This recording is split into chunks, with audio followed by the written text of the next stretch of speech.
esse é um trabalho intenso, detalhado, né, Sakamoto, que é montar esse quebra-cabeça, né? Essa reportagem que a gente está trazendo na nossa página hoje, falando sobre esse papel do braço direito, esse Mauro Cid do Braga Neto. Esse vai e vem, esse traz recado e leva recado, né? Que papel que ele exerceu nisso? O que ele pode ter de informação importante? A Polícia Federal segue debruçada a entender tudo isso, né, Sakamoto?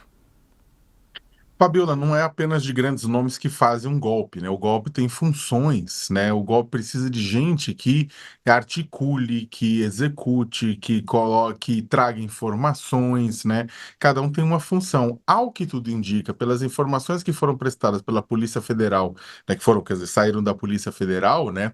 O coronel Flávio Botelho Peregrino ele trabalhava no sentido de garantir a fluidez de informações dentro da estrutura do golpe que estava sendo tramado por militares e por bolsonaristas civis, né? Ele fazia com que a informação fluísse entre diferentes atores, que chegasse informação desses atores, que saísse informação desses atores, ou seja, era um personagem fundamental para a comunicação do golpe. Eu não estou falando da comunicação externa do golpe, até porque boa parte dessa comunicação externa do golpe era feita, inclusive, pelo chefe dele, né? Pelo Braga Neto, que em algumas ocasiões ele veio, falou, inclusive, para golpistas, né, que estavam acampados lá em Brasília para ter calma, para resistirem, para ir em frente, que tudo ia dar certo, que as coisas iam acontecer, né, no momento em que havia expectativa dentro desse grupo golpista do golpe ir à rua ainda em dezembro, né? Então, só que o Coronel Botelho Peregrino, ele tinha esse trabalho de articulação de informação, que é um trabalho fundamental em qualquer golpe, em qualquer guerra, em qualquer atividade bélica, em qualquer revolução, seja ela uma revolução popular ou um golpe militar, qualquer coisa, você precisa dessa figura. Ou seja, essa figura, e tem uma característica que essas figuras que cuidam da articulação e da fluidez de informação dentro de uma estrutura detêm muito conhecimento, detêm muito conteúdo, ou seja, ele sabe muito e ele pode falar muito, não apenas a respeito da centralidade de Braga Neto com o golpe, mas também do general Heleno e de outros nomes com relação a esse golpe, né? Então a Polícia Federal, né? Se na verdade se aprofundar nas relações do Botelho, do Peregrino,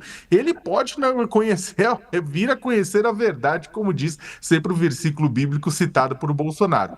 Agora, na verdade também um tanto quanto paradigmático, um tanto quanto explicativo desta quadra histórica do golpe, da tentativa de golpe, o fato de que a Polícia Federal encontrou em cima da mesa dele material que tratava sobre o artigo 142 da Constituição, sobre interpretações bizarras e golpistas sobre o artigo 142 da Constituição, que é aquele que fala das funções das Forças Armadas, né? Que fala, ou seja, textos rascunhados falando de golpe. Ele se justifica dizendo que ele estava recolhendo informações públicas para poder melhor assessorar o Braga Neto ao responder às acusações. Na verdade, mas isso é muito esquisito, isso é muito estranho, e por que que eu falo que é especialmente estranho? Porque uma pessoa que está conectada com um dos principais nomes do golpismo, né, que é o Braga Neto, né, e não tinha passado por nenhuma tentativa de operação, nenhuma ação da Polícia Federal, né? O mais lógico é que a pessoa criasse um grande churrasco, queimasse tudo, que é o que acontece com os golpistas tradicionais, queima tudo, né? Se desfaz de informação. O interessante é que a gente está conseguindo reconstruir esse quebra-cabeça da tentativa de golpe bolsonarista com conteúdos que foram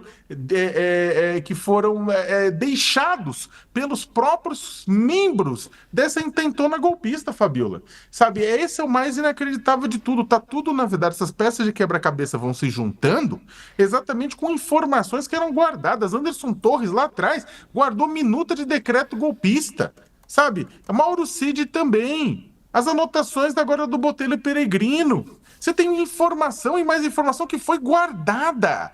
Eu não sei se tem a ver com uma espécie de um comportamento militar, de poder organizar as coisas tudo direitinho para guardar para a posteridade, mas eles foram produzindo provas contra eles mesmos. E aí, só para terminar, nesse ponto eu gostaria de agradecer muito os setores dos militares que participaram do golpe por terem produzido tanta prova contra si mesmos, por terem produzido, guardado, sistematizado. Isso facilita bastante o trabalho da Polícia Federal, da Procuradoria-Geral da República e do Supremo Tribunal Federal.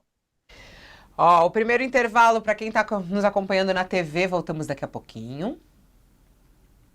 Você que segue no YouTube, continua conosco.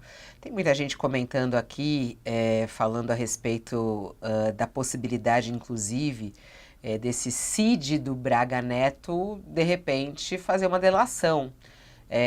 Mas é diferente o caso, né, Sakamoto? Porque, assim, ele foi alvo de busca e apreensão, isso significa... Ele não tem ainda essa possibilidade de fazer uma delação. Ou tem? Olha, ele na Não é verdade, é o seguinte, investigado. ele não está preso, né? Ele não é citado como dos investigados oficialmente, apesar da polícia ter cumprido o mandado de busca e apreensão. A depender da análise da Polícia Federal sobre o que foi encontrado nos endereços dele, ele pode vir a ser um dos investigados oficialmente. A questão é que ele não tinha vínculo, né, formal com o Braga Neto. Então, não estou falando que isso muda nada para a polícia, mas o vínculo era informal. Então, a polícia verificando esse vínculo, fazendo essa conexão e verificando que ele era uma figura importante, como eu estou dizendo, por conta da capacidade dele de articular a comunicação de setores do golpe, sim, Fabíola, não tenho dúvida nenhuma que ele pode vir a ser investigado oficialmente, indiciado, e a partir daí, é claro, tem a possibilidade dele ser chamado a fazer uma delação. Porque se ele realmente articulou as pontas desse golpe, ele pode ajudar agora a unir esses pontos, a fechar esse quebra-cabeça. A questão é que o que a gente está vendo até agora